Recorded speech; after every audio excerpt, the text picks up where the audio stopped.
Hi, everyone. Welcome back to Healthy, Happy, Wise, Wealthy. I have with us today Dan Rochon with Teach to Sell is his new book that's coming out, and No Broke Months. Welcome, Dan. Hello, Mary. Yeah. So want to tell everyone too, we have a podcast sponsor, Mindy, Mindii, an IT company out of India. I worked with them on a business that I own, Dan. I had a online store. It's one of the sales things I did is sell things online. And they were you outsource a lot when you own a business, right? You talk about that on your podcast. So they're one of the ones that I outsourced to, and the only ones that I would probably work with again. So what was the name of that again, Mary? Mindy, Mind, like mind with 3 I's, I. So everything from websites, app builds, they're even doing delivery robots right now. So hardware, software, pretty much everything, the whole full stack IT stuff that is beyond. I want a delivery robot, I think. I mean, I have no reason for it. I just think it would just be like cool to have one. Yeah. They just sent me some info on that today, and I'm like, this is very cool. I can see it in festivals, like when you don't want to go wait in line for 45 minutes to get food. Wouldn't that be handy? I'm in Northern Virginia, George Mason University. They have them roving around all their campus. And when the first time I saw them roving, I was like, oh my goodness, welcome to the world. Yeah. It can be a little weird, but I can see the benefit of it too, because like if it saves us waiting in a long line when we're trying to have fun, I'm all for that. 100%.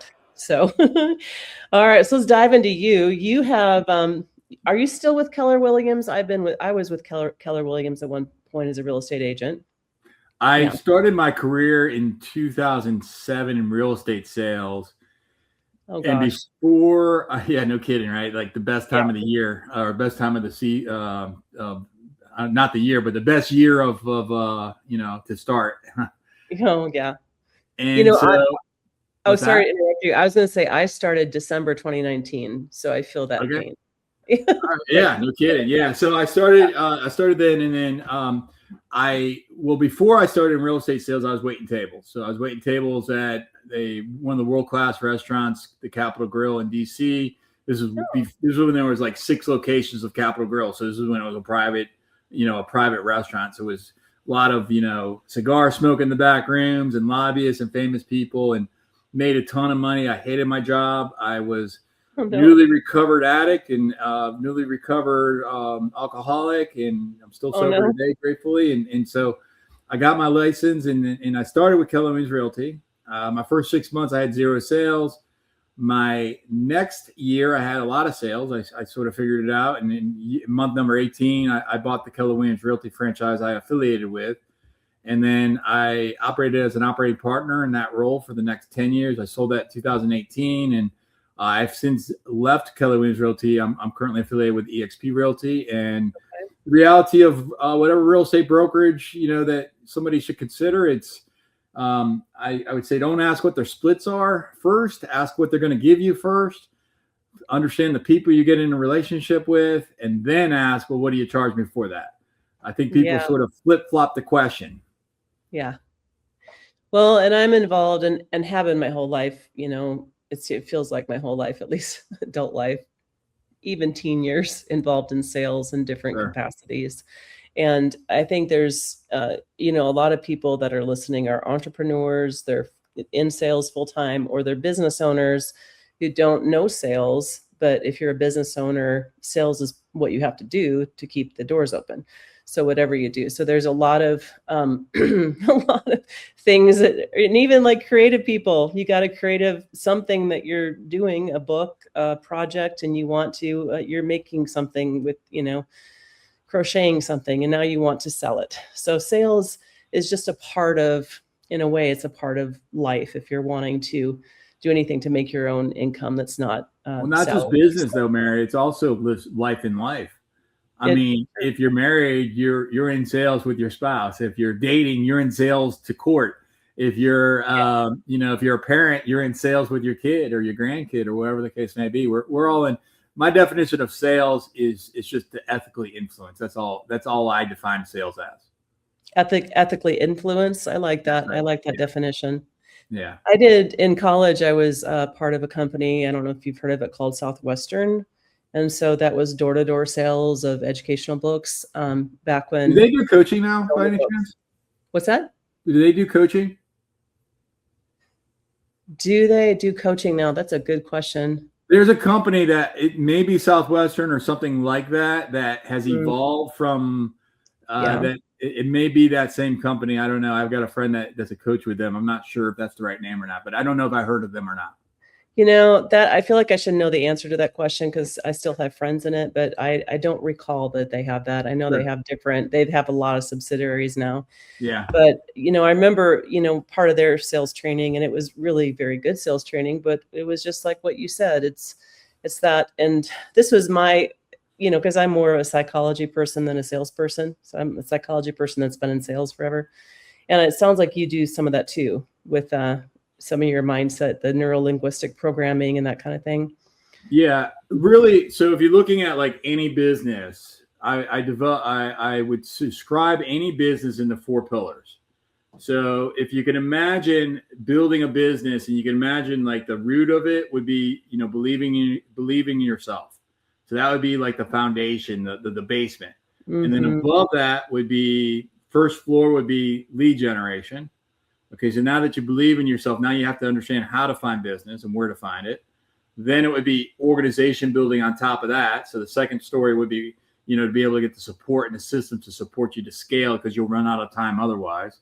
And then Yeah. on top of that would be leadership. And my definition of leadership is to teach somebody else how to think so that they can get what they want. And so when you put those 4 boxes on top of each other and you follow very, very systematic ways through each one of those, then what you gain is, I put a big flag at the top of my building and I put a CPI in there. And that CPI stands for consistent predictable income. So Okay. when you break apart like business, when you break apart sales, there is a blueprint for it. And it's not really taught. Like, it's taught in pieces, but I haven't found anybody that's really sort of put them all together to say, okay, wait, here's the order of the things, and here's what to do first, what to do second, what to do third. So for example, believing in yourself. I talk about a thing that psychologists say that's a self-coaching model.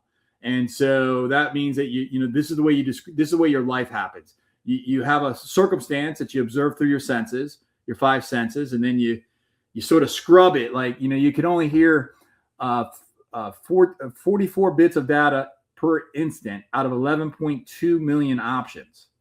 So if you understand that, then we can see like stuff happens in your world, and whatever you believe, that person's a great person, that person's a bad person, whatever, they took advantage of me, they were a blessing to me. There's evidence of both in every single different circumstance, because there's so many options. So you have a circumstance. The circumstance gets, goes through those lenses of deletions, distortions, generalizations, and then you assign meaning based off of your experiences, your upbringing, your culture, your roots. And so the circumstance go through those filters until it becomes a thought. That thought then leads to a feeling. The feeling then leads to an action. The action then leads to a result, and the result then feeds back into the circumstance. And if you're mapping this out, if anybody was like drawing this out, you draw it sort of like a clock with circumstance at the top, thought to the right of that at like the 2 o'clock position, feeling at the 7 o'clock. No, that's the 4 o'clock position. I know my clocks, right? Right. Actions at the 7 o'clock position, results at the 10 o'clock position, and then circumstance at the noon o'clock position. And you see it's a closed loop. So what do you do about that? Well, what you do about that is, the reason why it's a closed loop is because we go through the world in a subconscious state the majority of the time. Okay. So you can program yourself so that gap in between the circumstance and the thought, that's the key opportunity for you to be able to believe in yourself. Okay. So now what you could do is you could do things like listening to the show that you're listening to right now, or watching this video that you're watching right now. You can read, you can listen to podcasts, you can exercise, you can pray, you can change your relationships, you can do affirmations, visualizations, meditations. These are things that change it from the circumstance to the thought, so that now you can have better thoughts. Yeah. Right. And so it's about programming yourself so you can get a better outcome. And so every one of these pillars that I discussed, you can break it down into tangible things of, okay, if I follow this pathway, A, B, C, I know what the outcome is going to give me. And so that's an opportunity there to be able to improve your life and break that ceiling of achievement, break through it. Mm-hmm. I've taught this concept is something I've talked about to a lot of people. And I remember like when I was trying to like get a handle on some life circumstances, this was really like the concept of just reframing, for example, or, and like you mentioned, there are spiritual aspects of, take control of your thoughts, that kind of thing.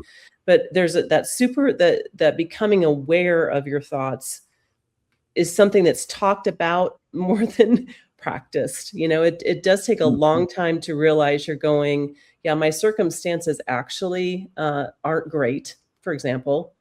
And so therefore, and then to the next one, I'm not going to make it.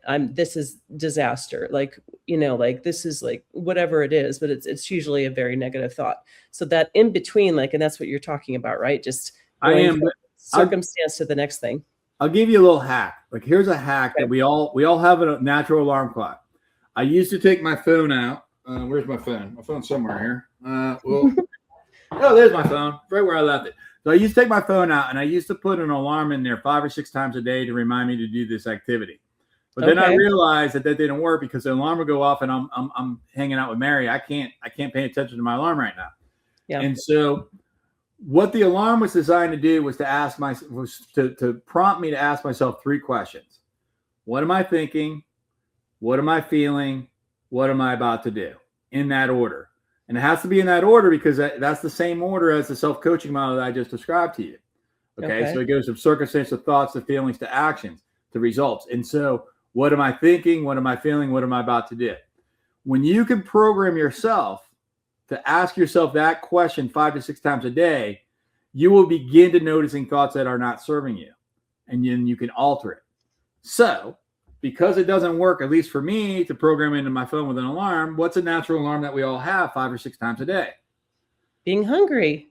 Or going to the restroom. You're hungry, at the end result of being hungry, you use the restroom. Yeah, one of the two, yeah.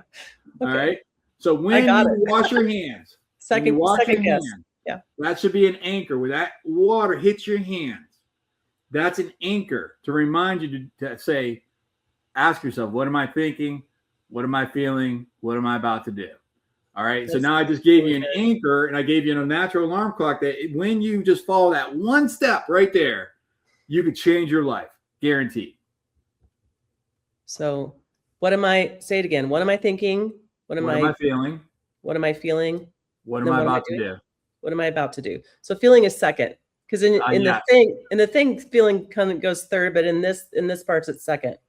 Well, we're starting at, you're right. So in the thing that I described is circumstance, thoughts, feelings, action, results, circumstance. Okay. So we're starting at the thought because the thought's going to be the first.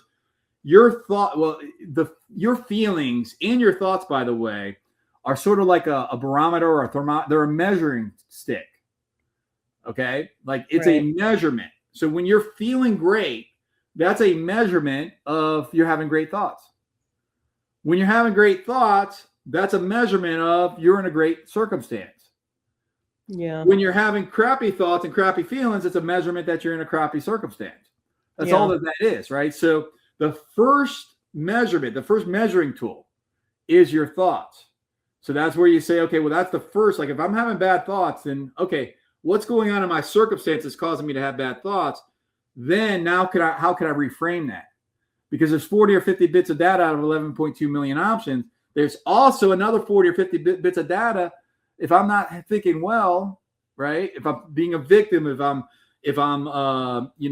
thinking like bad thoughts or whatever the case may be, I guarantee you there's 40 or 50 different thoughts you can replace them with. Mm-hmm. Because they exist out of 11.2 million options. 11.2 million options. Every single bit, every single nanosecond.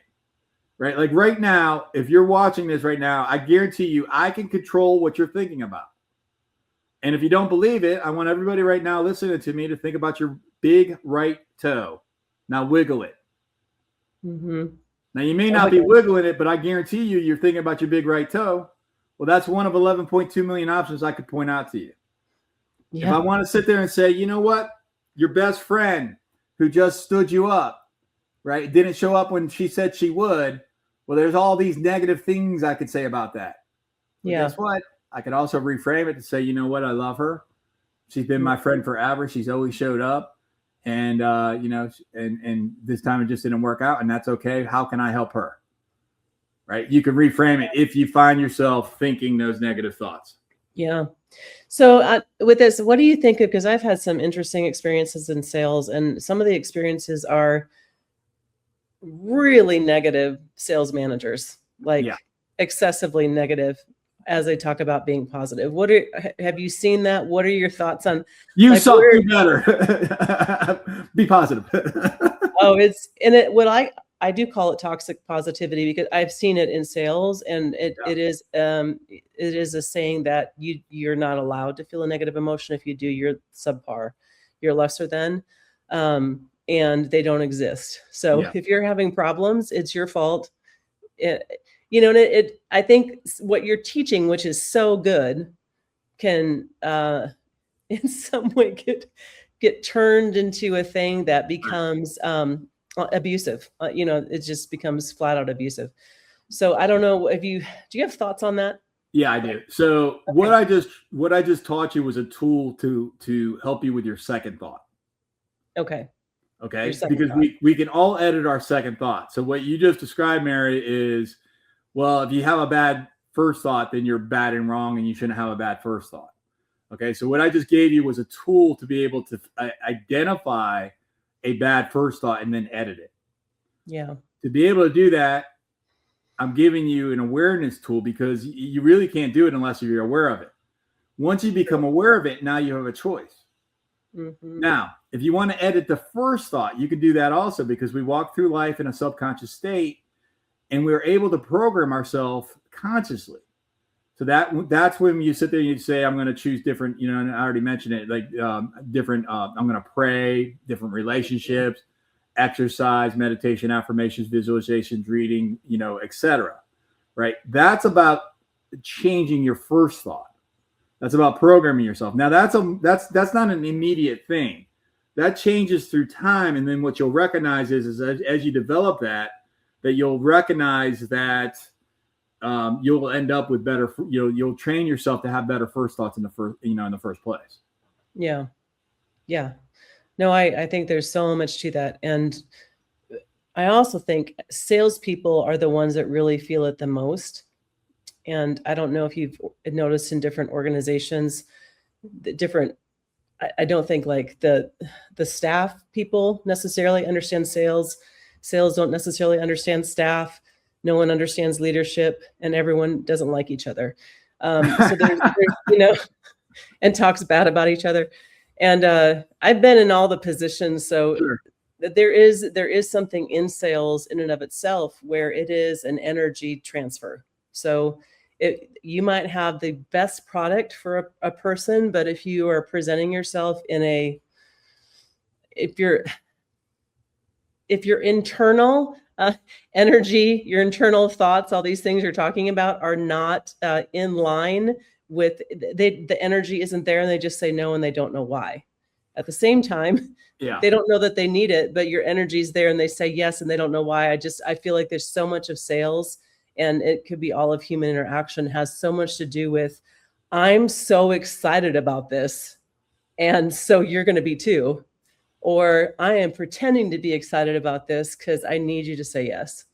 Well, it does. Definitely there's a transfer of energy, right? In my book that's coming out, Teach to Sell, I talk. So first of all, the self-coaching model, I go through that in there, but I also go through what I call the CPI communication model. Okay. So the CPI communication model is a model of ethical persuasion. And it starts at the energetic root of what you just described. So step number one is of the 3 steps of the CPI communication model. CPI, by the way, stands for consistent predictable income. So step number one is to be in rapport. Well, what is rapport? When I ask that when I'm teaching, a lot of times the audience will say it's liking people, or they'll say it's mirror and matching. I say, well, that's not what rapport is. Mirroring and matching could be a way to gain rapport. Liking each other can be an outcome of rapport. But what is rapport? Rapport, there was a gentleman, a French philosopher from the early 1900s. He was a priest and a French philosopher named Pierre Teilhard de Chardin. He was the first that I can research that shared scientifically that we are spiritual beings manifested in the human condition. So what's that got to do with rapport? That means, Mary, you're a spiritual being. Dan, me, I'm a spiritual being. And when our spirits intertwine, there's a connection of energy. So if you can imagine in any persuasion, right, whether that be in sales or with your spouse or whatever the case may be, you first have to be connected with them energetically. Yeah. Then once you intertwine that energy, that's step one, which is being rapport, then you ask them adept questions. An adept question is simply a deep diving question. It's designed to be able to uncover the answers of really truly what they're afraid of. Like really, like, you know, if you're in, like, I'm in real estate sales, so I can ask somebody, hey, you want to buy a home? They say, yeah, I want a 3-bedroom, 2-bath. And most agents, most sales professionals will leave it at that. But instead, if I find out that you're a recently single dad, you want to make sure that you're in your daughter's school district so that she can still continue going to that school without any challenges, and that you could still be that dad, that you're not going to, you know, your dad was a deadbeat to you, and now you want to be a beautiful dad to your daughter. Well, that's a whole lot, you know, different than a 3-bedroom, 2-bath, right? So now I'm getting to the root of really like what's going on in this person's world. So step one is to be in rapport. Step two is to ask adept questions. And then the final step, step 3 of the CPI communication model, is to actively listen. And so what are you actively listening to and for? You're actively listening to the energy that started in step 1. You're listening to that connection of energy. I can't tell you how often I've been with 2 spouses or 2 partners and say, hey, you want to buy this home? And one says, yes. And the other says, yeah. Mm-hmm. Well, their words were both yes, but they weren't both a yes. Yeah. Now, if I'm not paying attention to the energy and I move forward with that, guess what? At best, I make a sale and at least one of those off. Yeah. All right. That's at best case scenario. More likely, the one partner that's not happy is going to find some reason to blow that deal up, and now you just wasted time, money, resources, etc. And so that's the CPI communication model, and that's the way that I use energy in my sales process, and it's really about ethically influencing, right? It's understanding that when you can ethically influence using that model I just described, then you can be able to, you know, make more sales, or you can make you know, better things happen in your relationships. But ultimately, it's got to be what's in it for them. It can't be yourself. So it's about aligning your goals and another person's goals so that you're both getting what you both want, rather than you focusing on yourself and not them first, and you getting what you want and them getting whatever they get. Yeah. And I appreciate all the ethical part of it. And because I think there is a reputation, because there's, you know, people out there that are doing sales and it's not ethical. So there's that kind of tarnish on it. But if you believe in what you're selling and you're in relationship rapport with the people, and this is what I'm hearing you say, I think, is that, you know, then you're doing something in their best interest, which is going to be in your best interest, because you have to make money like everyone else. So that's what sales, you got to make money like everyone else. And the root of making money usually is some kind of sales, you know. And sales, again, it's about either typically it's going to be solving a problem or helping somebody achieve a goal. So before you, and here's the rookie mistake in sales. Mary, I got this pen right here, right? Let me sell you the pen, right? You go back. Was that? Oh goodness, I'm blanking on the movie. But let me sell you this pen. Okay. Jordan Belfort, maybe. Don't quote me on that. Either way. All right.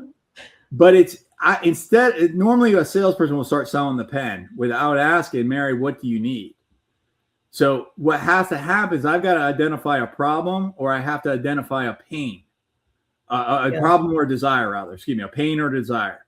Okay, right. So once I understand that you have a problem for me to help you with, or you have a desire to help you with, now what I can do is I can fill the gap in between.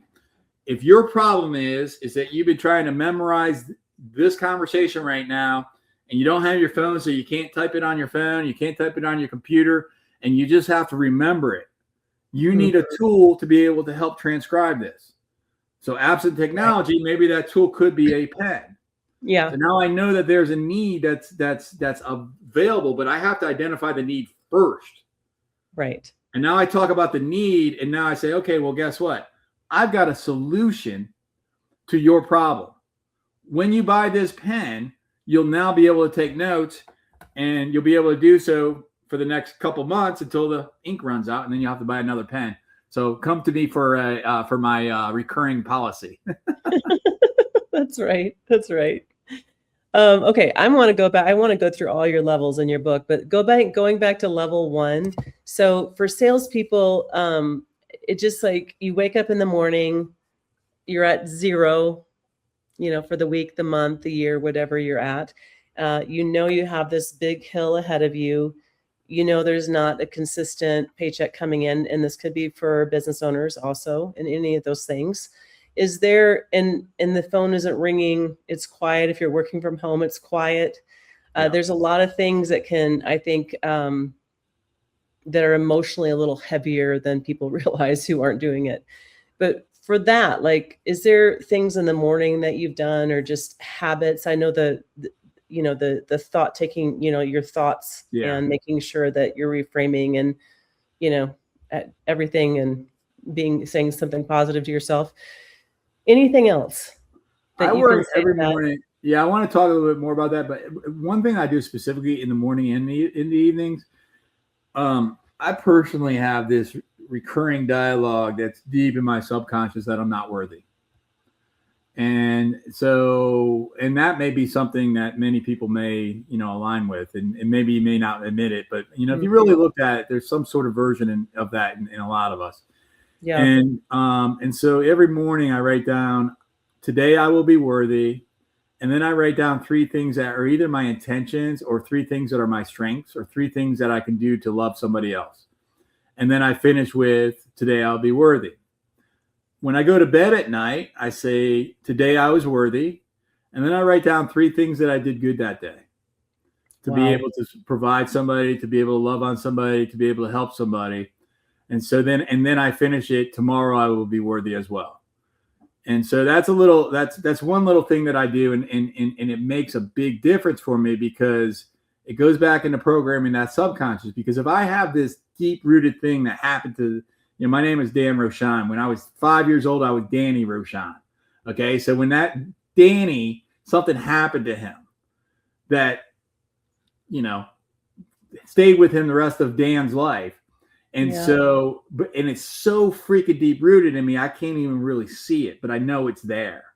Yeah. And so how do I transform that? I transform that by finding evidence, finding those 40 to 50 bits of data that prove that I'm worthy, when I know that my subconscious being is, whatever, not worthy.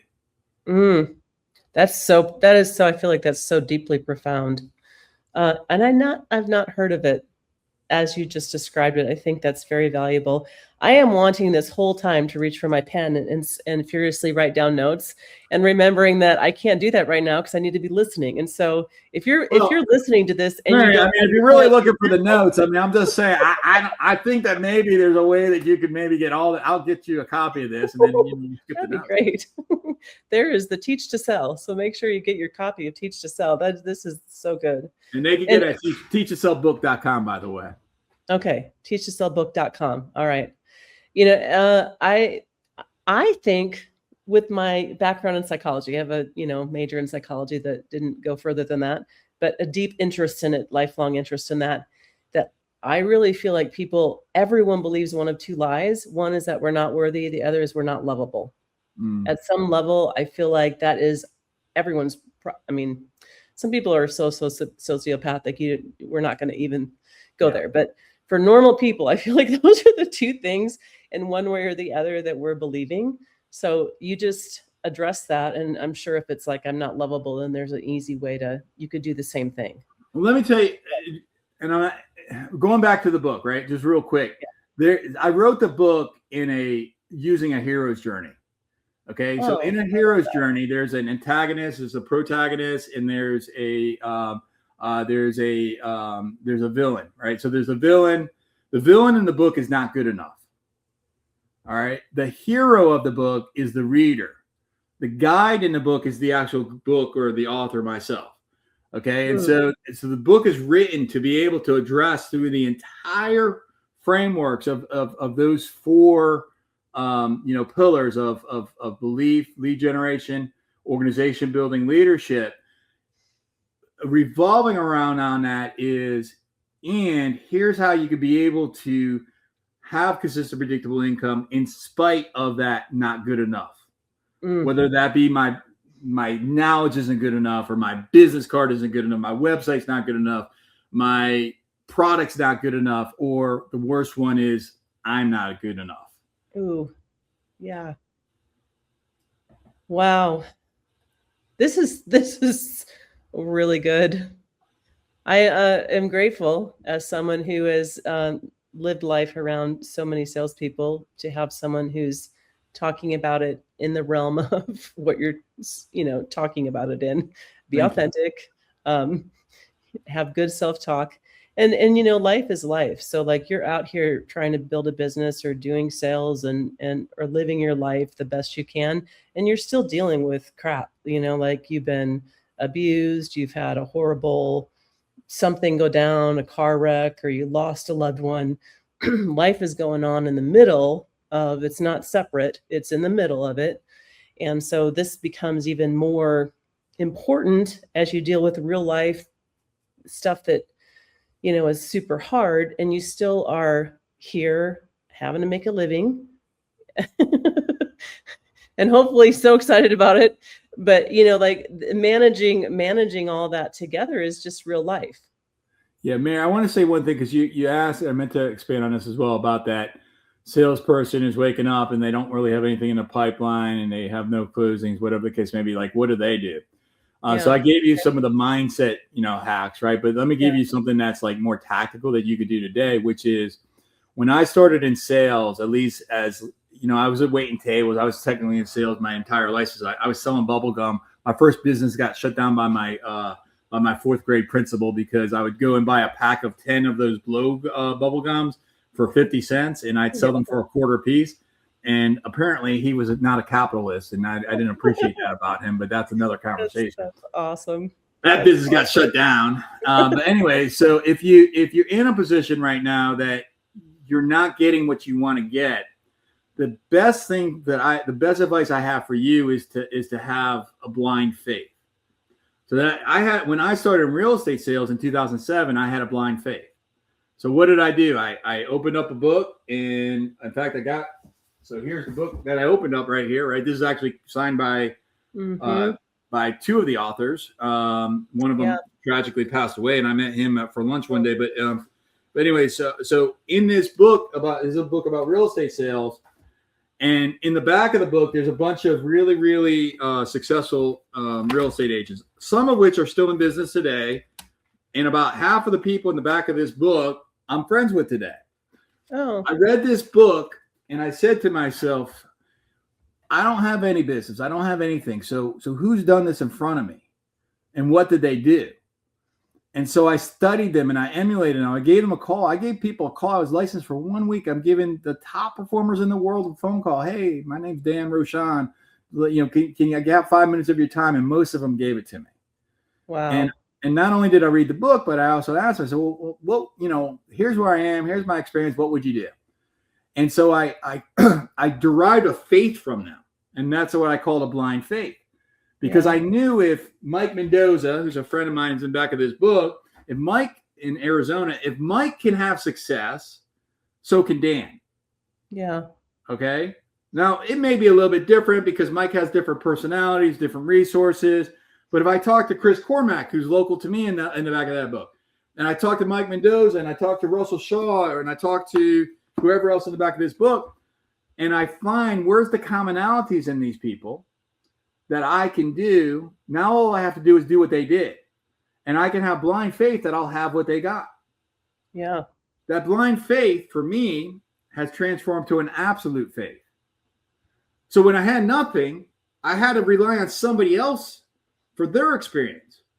And then I did what they did, and I had the same results. Yeah. When I then had the same results, now I have an absolute faith. As a real estate agent, I have not had a broke month since 2008. All right, of all the cool things that I've done in business, owning a brokerage and joint ventures and title companies and mortgage companies and investment companies and all these really cool things, that's fine. But the one thing that I'd say I'm most proud of, and if anybody here is listening, if you've been a real estate agent, having no broke months for that many months, for that many years, that is what I'm truly proud of. And as I started to develop, to say, my goodness, I can now have an absolute faith in myself that tomorrow I'll wake up and I'm unemployed tomorrow. I was unemployed this morning. I woke up and I was unemployed yesterday. So I got to wake up and I got to find my business. Yeah. But I know I will because I've done it for so long that now I have an absolute faith in myself. So that's my advice to that person that's at zero. Find somebody to emulate that looks a lot like you in the mirror, that has the success that you want. Do what they did. And then you'll have the right to earn an absolute faith. That's fabulous advice, and bold too. That you just are calling people very bold. I had one of the people that I call, his name's Pat Hyden, really good guy. He's retired many years ago. He was local to me. He's got a big podcast that's still, he sold it and, other people run it for him now. And I interviewed Pat one day, and this was after I sort of made my own way. And Pat was one of these guys that I called. I was licensed maybe 10 days, and I'll never forget it. He's he's at a Starbucks. This guy gives me 30 minutes of his time. Most gracious guy ever. I interviewed Pat several years, maybe 10 years later, and now he doesn't remember this, right? And I didn't expect, and I never thanked him for it. I waited until he's on a live interview on my No Broke Months podcast, and I tell him that story. And he looks at me and goes, well, Dan, I'm so glad I wasn't a dick. I said, no, man, you were gracious. You were the best, right? Because I wanted to thank him live, and it was sort of funny. His response was funny to that. That is funny. Well, and there's so many people that are willing to give back, and I found that just the top producers are going to be willing. Some won't, but most will. Most will, because that's what makes them top producers. They love people. They care for people. They care for you. Reach out to them. Give me a call. I'll talk to you. Can't talk to all your audience, right? I'll talk to you. No sweat. Yeah, I love that. So Dan, that's tier 1. Tier 2 of the book. Remind me what that is. Lead generation. Lead generation. Okay. This is a big one. This is usually where we start and stop, is lead generation. Well, let me give you a hack to this. All right. So the hack to this is take out 2 pieces of paper. On one piece of paper, I want you to go and this is like typically good for those morning exercises we talked about, or maybe a weekend exercise. And I want you to write down your superpower. What is everything that makes you good? What does your wife say makes you good? Your husband, your partner, your mother, your father, your grandkid, your best friend. What do they say makes Mary special? What does Mary say makes Mary special? What are my superpowers? Now, not in sales, in life. Step 2, get out in the second piece of paper. Doesn't matter what sales industry you're in, real estate sales, insurance sales, and Mary hit it earlier when she says everybody's in sales some way or another, right? Mm-hmm. But whatever your industry is, what are all the different ways I could find business? Whether you could do it or not. I could do radio ads. Well, I don't have the money for that. I don't care. Write down, I could do radio ads. I could do television ads. I could do billboards. I could do cold calling. I could do door knocking. I could do an event, where I put a booth at the mall. I could do client appreciation events. Like I could do YouTube marketing, Facebook marketing. Write it all down. Whatever it may be, just keep writing and keep writing and keep writing. That should take you 2 or 3 days. Now I wrote down on one piece of paper, what are my superpowers? And I wrote down on a second piece of paper, what are all the ways that I could find business? Now, for a second, look at all the ways you can find business and see what your superpowers are and which of your superpowers align with which ways to do business. So now for my example, myself, you give me a phone book or just you give me a 1,000 phone numbers. As long as they're correct, by the end of the day, I'll have an appointment, guaranteed. I don't recommend that to most. In fact, in my industry, about 8% of my competitors would be like that would match their superpower. But for me, I'm sort of bold. I'm confident. I have experience in communication. I'm very comfortable calling somebody and transferring it from a no into either a not yet or hey, let's talk. Okay, like I'm very skilled at being able to take a bad conversation and pay attention to the energy we talked about earlier in the CPI communication model and transform it into a good conversation. Well, again, that's a superpower of mine. So cold calling, sure, go do it. Follow the the rules, the do not call rules and all that type of stuff. Yeah. But now that I understand what my superpower is, I understand what the different ways to do business are. Now I'm just going to match the two, and I'm going to find from my different ways to do business. Originally, I'm going to find 3 ways, no more than 3, 1 primary, 2 secondary. I'm going to build that primary first, the second is 2 and 3 second. Make sure that that's running, so that it's going, and then I would build up to 9. Okay, but I wouldn't go more than 9, and I wouldn't go more than 3 originally until you sort of get that rocking and rolling. Then 1 to 3 hours a week, 1 to 3 hours a day, 5 days a week, that's your job description. All right. So now I just gave you your job description in a way that you don't have to do anything in sales, but you have to do something. I was in a conversation once where I was in a group of owners in the franchise I used to be a franchisee of, and we all had our CEOs in there. And one of the CEOs said to the group, I don't like doing that. And I looked across to her and I said, well, you shouldn't. And the owner of her company gave me this look like he wanted to kill me. I was like, oh, wait a second. Let me slow down, because it wasn't appropriate for me to say that to her, right? Not in that venue. But I said, let me clear this up. I'm not saying that you shouldn't do something. And then whatever your boss says, that's between you and him, and do that, whatever. But my opinion is you don't need to do something you don't like doing. But you do need to do something. And if you can't figure out something that you like doing, then you may have a hard conversation with yourself about, is sales the right business for you? Man, this is profound. With love. It's what was that last comment? I said with love. With love. With love. With love. Don't do it. And yeah, not everyone. There's a certain you have to at least like people to do sales. Let's start with that minimum. Yeah, that's a good starting point. It's a good starting point. So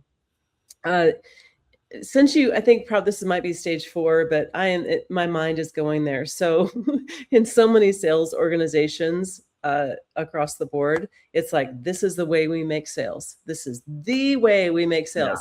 Yeah. And so I know I've been involved in doing sales online only, door to door, where they want you to be on the phone all the time, where we're like, you could do it a bunch of different ways, make some videos and do the advertise. There's a lot of different home sales, network marketing sales, like over the years, real estate sales, insurance sales, all these too many types of sales.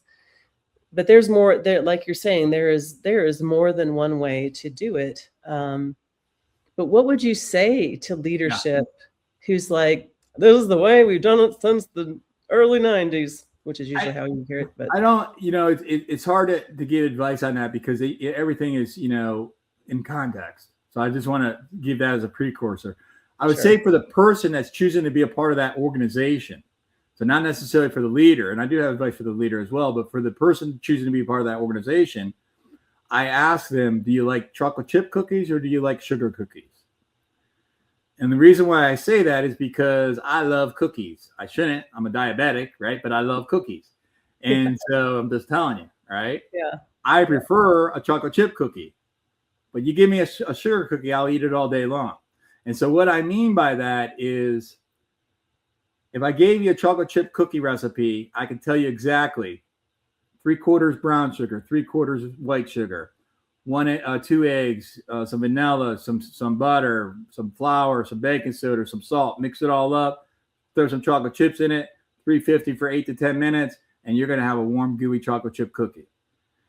That's a recipe. So if an organization has a recipe, then you have the choice, if you're choosing which organization to be a part of, is, do I like chocolate chip cookies? It doesn't mean that you have to like chocolate chip cookies, because if you don't, then go work for the company that tells you how to make a sugar cookie, right? It's But each recipe is going to allow for you to have a certain outcome. So that leader that has a playbook to sit there and say, here's my playbook, and if you follow this playbook, then you're going to have this chocolate chip cookie is going to be your outcome, then great. Now you have to then, as a leader, find only people that like chocolate chip cookies. Yeah. All right. Now, if you want a more diverse organization and you want to be able to scale your organization as a leader, then you may sit there and maybe take an approach where you go back to the approach that I suggested, which is, I don't care how you do it. As long as you love doing it, you're more likely to do it. So let's figure out what you love doing first. Now let's put a playbook around that instead. Yes. I just want to do, I'm just doing a little golf clap for those who aren't listening or who are only listening, but here, I'll make it louder. Yeah, that was worth a clap to me. I have never clapped for anyone on the podcast. Hey, I'm the first. You're the first.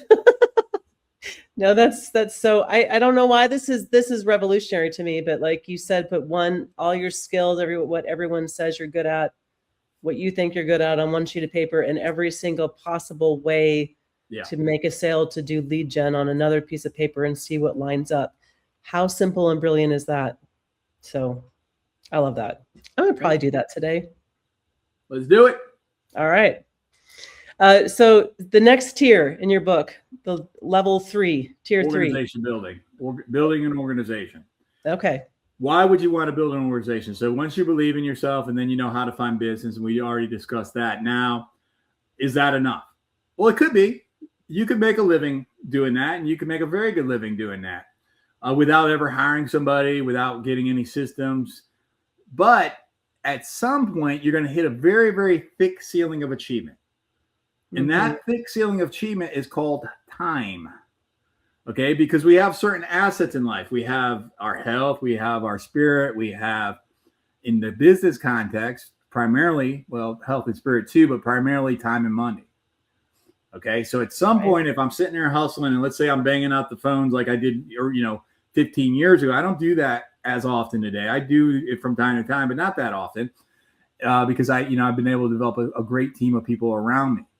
Okay, so I recognize to sit there and say, well, if I'm going to hit the ceiling of achievement, which is time, and I want to be able to scale, I want to be able to make a greater impact, then I have to be able to find people to align with me. I have to find systems to align with me. And now I can be able to continue to grow, to be able to help more people achieve their goals and solve their problems. Yeah. All right. So that's the basis of why you would want to get help by building an organization. Yeah. Then step 1, which here's the thing, nobody teaches this. At this point, most people would then dive into, here's how to hire. That's the second thing to do. The first thing to do is to go back into having awareness of who you are, just like what we did. It always starts with yourself first. That's the piece that many leaders, when they're helping you, will miss. They'll completely miss that. So what does that mean to sit there and discover what it is? Take a look at yourself. So we've already talked about mission. Mission is simply, well, let me backtrack. Before we talk about mission, let's talk about vision. All right, a vision defined is simply, where are we going to go? So you, as leading your world, you have to first identify, where do I want to go? What do I want to achieve? That's step 1. Then step 2 is how I'm going to get there. Mm-hmm. Well, we already discovered how you're going to get there based off of saying, what's my superpower and what are all the different ways. That's how you're going to get there. We're going to describe that in a business context as mission. So a vision is where you're going to go, and then a mission is how you're going to get there. Thirdly, the third thing to discover before you start hiring is, what is culture? Culture simply is how you like to be treated. All right. So now write down, how do you like to be treated? If you're having problems with that, think of somebody who's a friend or a spouse, a partner or whatever, relative that you really feel good about, that treats you well. So now let's figure out that person and what do they do that you feel good about? Specifically, whatever that is going to define how you like to treat others. And now you've got a definition of the culture that will work for you as a leader. All right. So now we've got the culture that will work for you as a leader. We've got the vision of where you want to go. And now we have the mission to be able to get there. That's the starting point in building an organization. Now let's build on that. So now that we understand that concept first, which most people, they don't even think about any of that. Yeah, no. Now, who is it that I'm going to be looking for that's going to align with my mission and my culture? Okay. Meaning, like, going back to that, if we are the chocolate chip cookie makers, as a leader, if that's the only way I want to generate business and I don't want to have that flexibility we just discussed, then I'm going to sit there and say, well, who are the chocolate chip cookie eaters? Let me start there first. Okay. So that would be like people that align with my mission about doing the things the way that I like to do them. Now, we already described, like, you don't necessarily need to do that, but that's a way you could do that. Okay. So that's the starting point. Then, as you start looking for people that align with your mission, with your values, with your beliefs, with your perspectives, with your culture, and will help you to achieve your vision, then you start looking for people that I call Scarlet. So Scarlet is an acronym in all capital letters except for the E that I'll tell you here in a second about. So Scarlet, capital S, C, A, R, T, and then little E, Scarlet. You missed an L, maybe. I missed an L. L, little E, R, T. Thank you. Okay. Here's what Scarlet, I knew when I got there, I'm like, I screwed that up. Right, here's what Scarlet is. The S stands for, and write this down for people listening, or get the book, and then, it's in there as well. So Scarlet. So the S is self-starter. Okay. The C is competitive. The A is assertive. The R is relationship-based. The L, capital L, little E, is learning-based. They like to learn. The T is team players. So that's self-starter, competitive, assertive, relationship-based, learning-based, team players. I got a little secret for you. When I first started teaching that years ago, I called it CLARTS because I couldn't figure out a good acronym for it. It's the same. But one day I was teaching, I was complaining to my class, saying, I got to really think about a better acronym for this. And one of my students said, Scarlet. And I was like, what? Scarlet? And it worked out. So yeah, it's better than CLARTS. Okay. So tell me about Scarlet again. What is this? Is this related to your team? Well, related to your team. How does this? These are the people that you're looking for. Okay. All right. So if I'm going to hire a virtual assistant, or if I'm going to hire a local assistant, or I'm going to hire a salesperson, or I'm going to hire an administrator, or I'm going to hire a client care captain or client care manager, I'm starting with those traits first. Mm. Okay. So now I understand. It goes back to, like, I'm going to discover myself first. Who am I? Values, beliefs, perspectives, all that stuff that I already said. That starts first. Then secondly, I'm looking for people that only display those characteristics in Scarlet. So now when I'm interviewing, then I can, instead of sitting there saying, oh, are you competitive? No, I'm not going to say that. Instead, I'm going to look for you to demonstrate competitiveness. Okay. I may ask you something like, so Mary, did you ever play sports in high school or college? Yes, great. Well, tell me more about that. What I'm looking for is, if you say you lost, that you hit the gym the next day for the next week at 5 a.m. to fix the jump shot because you're competitive. Yeah. Versus I went out drinking and blew it off and I didn't really care. Right. So you're looking for traits of success in whatever it is, of those characteristics that I described. Yeah. That's great. The self-starter, competitive, assertive, relationship, learning, and team player.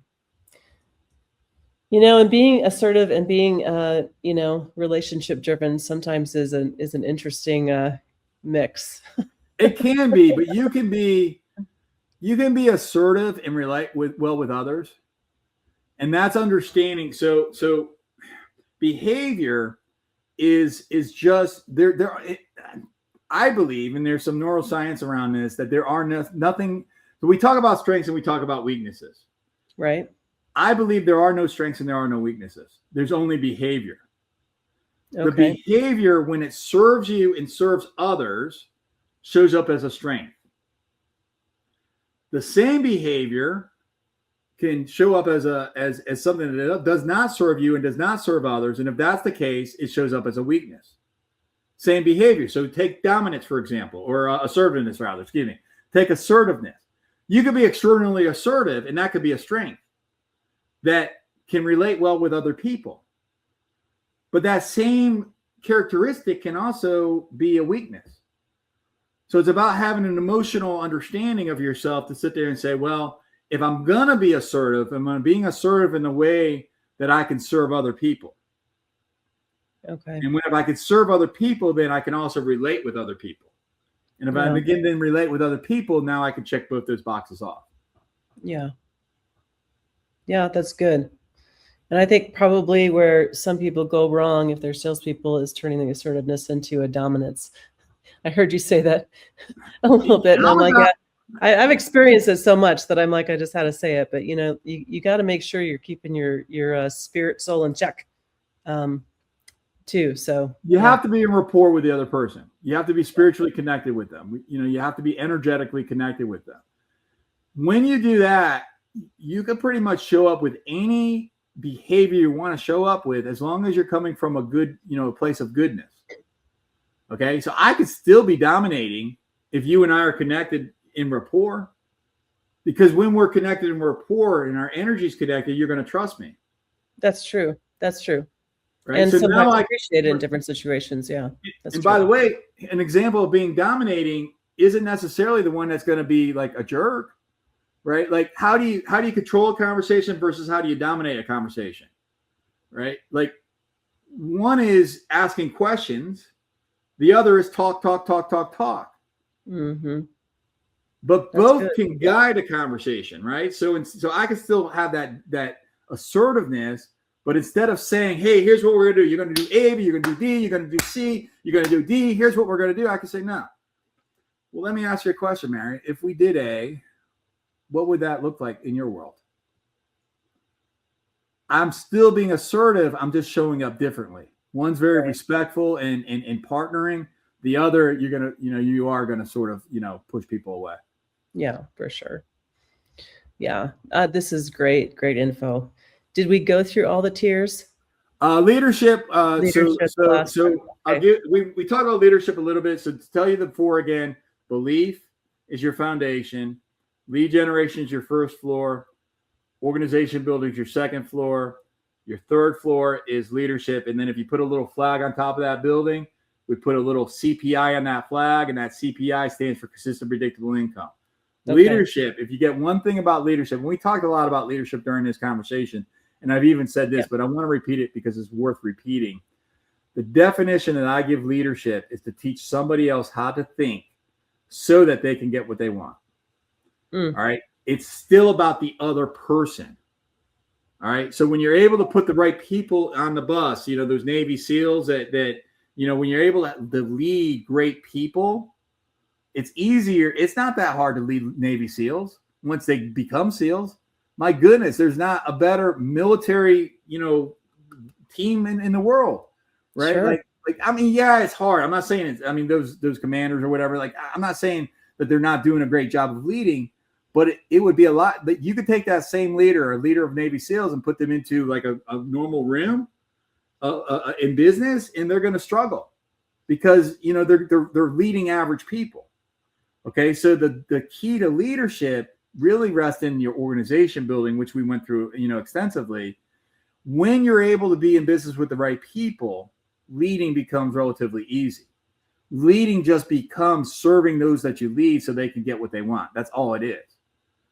But if you're managing rather than leading, meaning that you're telling people what to do and you're guiding and you're pointing and you're directing, now it could be challenging. So that's why I would much rather lead than manage any day of the week. That is great. So the difference between leadership and management in your leadership is you manage things in systems. Okay. You lead people. Yeah. All right. I've had someone say this on the podcast too. I think it was the very first podcast. So it's like there's some synergy with this. Manage things and lead people. And if you find yourself trying to manage people, then you may not be as effective as if you find yourself leading the right people. So that the thing there that's sort of like the catch is if you get into business with the wrong people, it's really hard to lead the wrong people because there's not alignment. Yeah. Yeah. And which is another reason sometimes to start your own business if you can't find something that you're aligned to with leadership. So it can go both ways. I feel like we need to because you're aligned with a company, but you're also, running your own business. And I feel like that is just something that isn't learned enough through the school system. So, and you get into life and you're like, maybe I should consider that. And it's nice that there are people out there kind of paving the way with great ideas like yourself. Thank on you. things to They're do. not my ideas. They're just ideas repurposed. Ideas repurposed, and okay, well, that's fine too.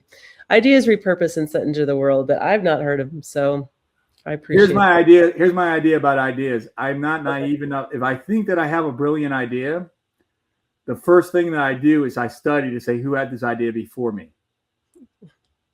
Okay. Now, if I can't find somebody that had that idea before me, one of two things is true. I'm either a genius with a 1 in a billion idea, or the idea is not a good idea. Yeah. Just something to think about. Yeah. They're probably that. Or maybe instead of calling myself a genius with a 1 in a billion, maybe let me reframe that. I'm very, very lucky with a 1 out of a billion idea, or 1 out of a trillion idea, whatever the case may be. Yeah. But just speaking great ideas and truth into the world, I think that is of so much value, and I think we need to hear it regularly and often, because I know I have forgotten more than I've learned in many ways. Just keep learning. Yeah, then you just keep learning. So, we're about at an hour here already. So Dan, tell us how people can, because you do keynotes, you have a podcast. So tell us all the way people can work with you. Sure. No Broke Months podcast. The easiest way to find me is simply Google my name, Dan Rochon. If you come up with the Canadian hockey player without teeth, that's not me. I'm the other guy. And so Dan Rochon, Rochon, or you can visit to get the book, www.teachtosellbook.com. That's teachtosellbook.com. You can order it on Barnes & Nobles or Book a Million or Amazon. But if you get it from the teachtosellbook.com website, you'll get $10,000 of digital training for free, at least for, you buy the book, which is less than $20, and you get $10,000 of training. So you only get that at that official website, but you can get anywhere where books are sold. That's amazing. So if someone wants to book you for a keynote speaker, do they go to your website, or how do they do that? NoBrokeMonths.com and go to the keynote speaker tab, or it's either keynote. I think it's a media tab. Actually, we changed it to a media tab. So NoBrokeMonths.com, and on the top toolbar, there's a very visible link for media. So click on there, and you'll find out about the different keynote presentations that I provide. Awesome. I love that. Anything else, Dan? What else? I want to wish your audience to have the best day of their life, make good choices, help somebody, be grateful, and visit www.teachtosellbook.com. That's all I have to say. Thank you so much for your time. This has been very insightful, very helpful, and I think a lot of people are going to really benefit from it. So thank you for coming on, and you guys go get that book. You're welcome, Mary. Okay. All right. Did you like that? You can watch more episodes here. Subscribe over here. We actually have new episodes with awesome guests every Thursday, so check back in. Is that all?